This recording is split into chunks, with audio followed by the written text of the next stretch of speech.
sens propre du terme, comme on le dit. C'est plutôt une célébration.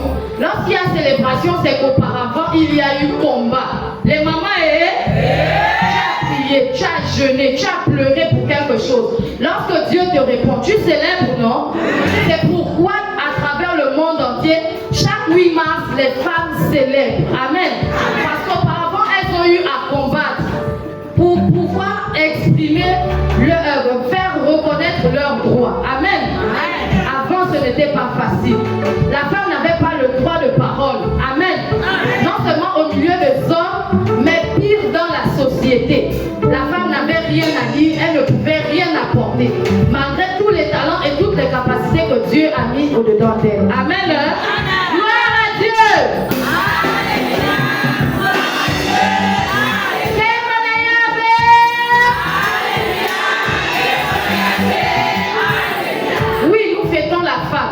Mais si nous demandons aux femmes, surtout les femmes chrétiennes, pourquoi nous fêtons, est-ce que tout le monde sera capable de répondre? Amen.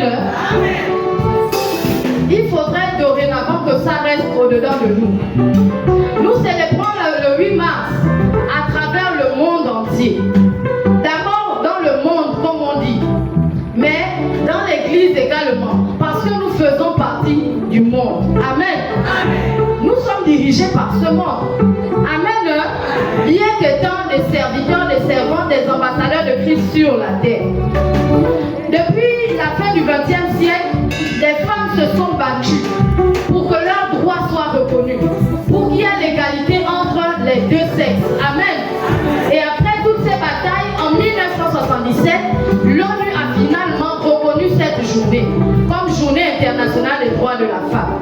Et au Gabon, ça a été ratifié quelques années plus tard, je pense, si j'ai bonne mémoire, en 1984.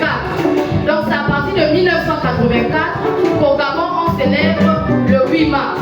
À ne pas confondre avec le 17 avril, qui est la journée nationale de la femme. Amen. Donc nous avons une journée internationale, qui est le 8 mars, qui est la journée des droits de la femme, et la journée du 17 avril, qui est la journée nationale de la femme. Amen.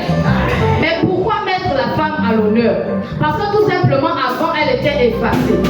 Nous entendons certains discours qui divisent ou qui font rire lorsqu'on dit la place de la femme, c'est à la cuisine. Amen. Mais c'est à partir de cette journée-là qu'il a fallu démontrer aux hommes que, en dehors de la cuisine, les femmes ont des talents dans d'autres domaines. Amen. Pour cette année au Gabon, nous avons choisi, au niveau de l'Église, le thème unification des femmes chrétiennes, force et bénédiction, mais au niveau de la nation, c'est-à-dire en dehors de nous, aujourd'hui, il y a des femmes travailleuses, des femmes commerçantes, des femmes de tout horizon qui se sont retrouvées autour d'une thématique qui était pour toutes les femmes et les filles, droit, égalité et autonomisation. Droit, égalité et autonomisation. Les droits, nous devons d'abord les connaître avant de les revendiquer. Toi, en tant que femme, quels sont tes droits? Amen. Lorsque tu vas dire je suis égal à l'homme, non, ce n'est pas pour contredire le verset biblique. C'est pour dire que lorsque l'homme et moi nous travaillons, vu que nous faisons le même travail, nous méritons le même salaire. Amen. Des femmes se sont battues pour cela. Vous faites 8 heures de travail ensemble, mais l'homme gagne 3 fois plus que toi. Parce que la nature, la société considère que l'homme a une famille à gérer. Toi, la femme, tu es à la charge de l'homme. Amen. Alors qu'aujourd'hui, avec la dérive de la société, nous voyons qu'il y a énormément de femmes seules. Il y a des femmes célibataires qui, grâce à ce travail-là, arrivent à nourrir leur famille. Amen. Donc les femmes se sont battues pour revendiquer le droit à un salaire égal. Gloire à Dieu. Lorsqu'on parle d'autonomisation, il est bon de prier le Seigneur. Nous croyons tous que nous rentrerons au royaume de Dieu. Mais en attendant, comment est-ce que nous vivons sur la terre? Le travail n'a pas été inventé par l'homme, c'est Dieu lui-même qui l'a fait. Lorsqu'il a créé Adam, c'était pour cultiver le jardin, c'est le travail. Ensuite, il a tiré la femme de la côte d'Adam, il a fait d'elle une aide semblable. Amen. Une aide semblable.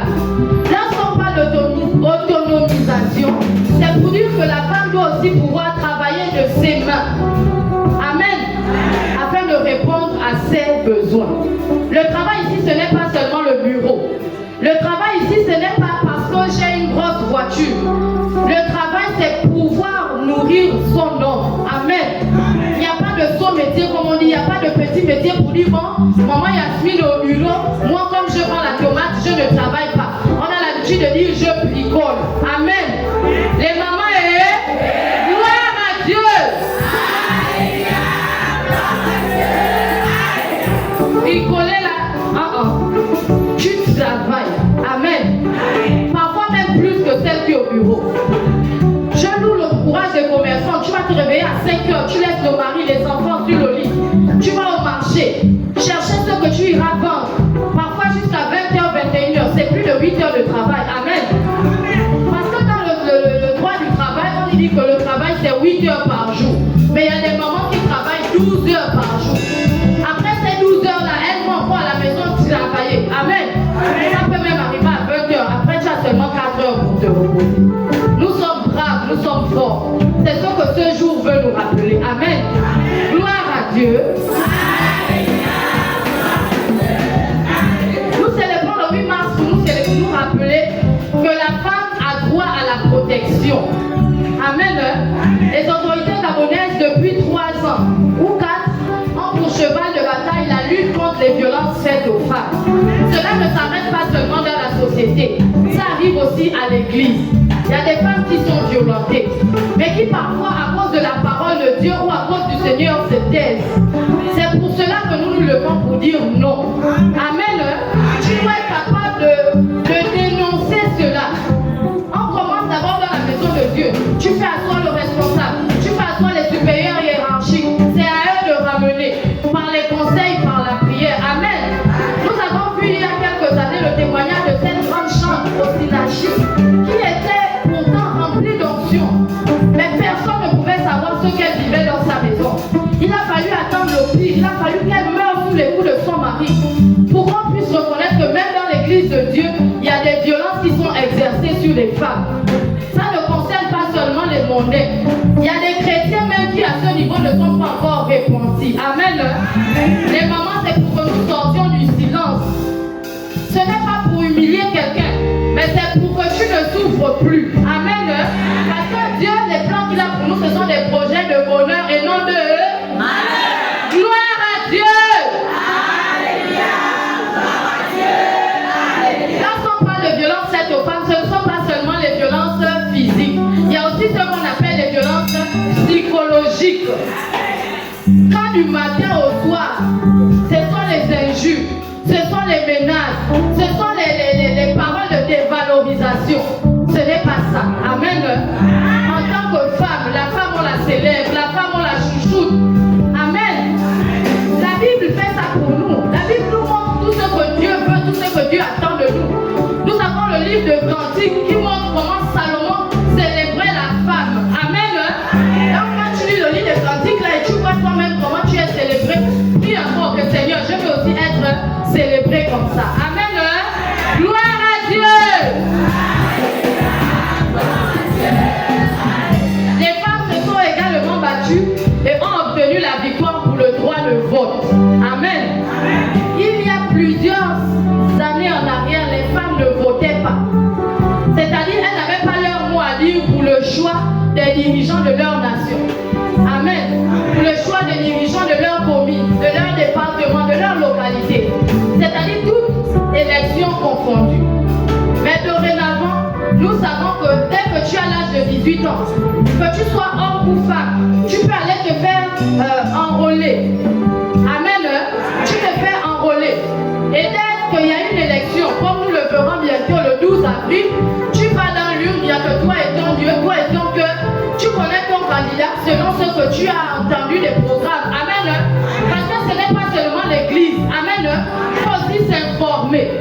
Parce que d'une manière ou d'une autre, les dirigeants politiques ont une incidence sur notre travail spirituel. Amen.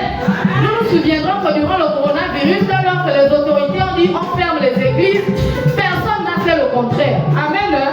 Donc, les dirigeants politiques, nous devons les choisir afin que les lois qu'ils votent nous aident à garder notre liberté de religion, la liberté de culte. Amen. C'est dans la Constitution. Tu choisis ta religion et tu es libre de la célébrer comme tu le veux. Amen.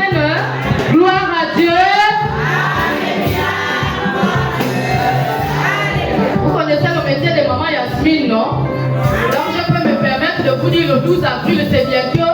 En ce moment même, les mairies ont réouvert pour l'enrôlement. Si tu sais que tu n'es pas inscrit sur la liste, il faut partir. Le 12 août, personne ne te dira qui voter. Toi-même, tu choisiras en ton âme et conscience. Amen. C'est le libre arbitre, comme Dieu lui-même nous l'a si bien recommandé. Tu choisis le bien, tu choisis le mal, c'est toi-même qui connais. Amen. Gloire à Dieu. Et pour finir, les femmes célèbrent cette journée parce que nous savons que dorénavant, il y a des postes qui auparavant étaient uniquement occupés par les hommes qui dorénavant reviennent aussi aux femmes. Amen.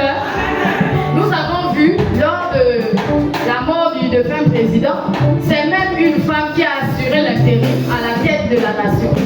Amen. Le poste suprême. Nous pouvons dire aujourd'hui, bien qu'elle soit partie, quel que soit le temps dans lequel nous raconterons l'histoire du Gabon, nous nous souviendrons qu'il y a eu une femme qui a assuré l'intérim sans incident. Amen. Précisons sans incident. Amen. Gloire à Dieu. C'est pourquoi par la grâce de Dieu, lorsqu'on parle d'égalité, les pouvoirs publics essaient de mettre, l'équité à tous les niveaux. C'est vrai que c'est pas encore ça. Parce que dans un gouvernement, s'il y a 36 ministres, on va voir 5, 6 femmes. C'est pas encore ça. Mais c'est déjà quelque chose. Amen. Lorsqu'on parle de directeurs généraux, lorsqu'on parle de présidence de conseil d'administration, il y a quelques femmes ci et là. Mais nous savons que nous méritons mieux. Amen. Parfois, comme on le dit, derrière ces hommes-là se cachent des femmes.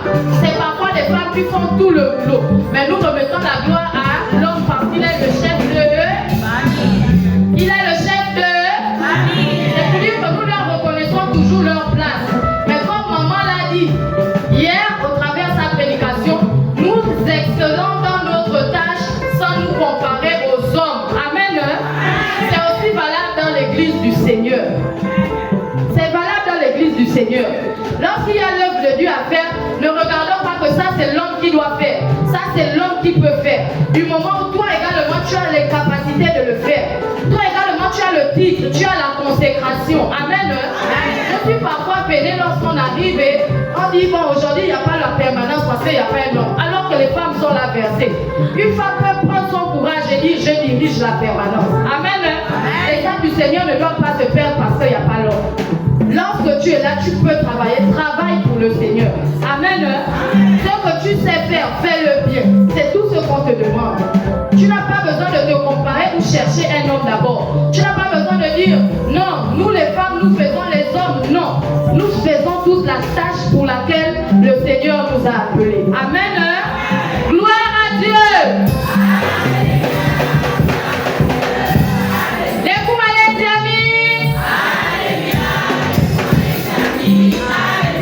Les mamans, les mamans, Donc nous allons nous mettre debout, nous allons dire merci à Dieu. Amen. Merci pour toutes ces femmes qui se sont battues avant nous. Et merci parce qu'aujourd'hui, nous bénéficions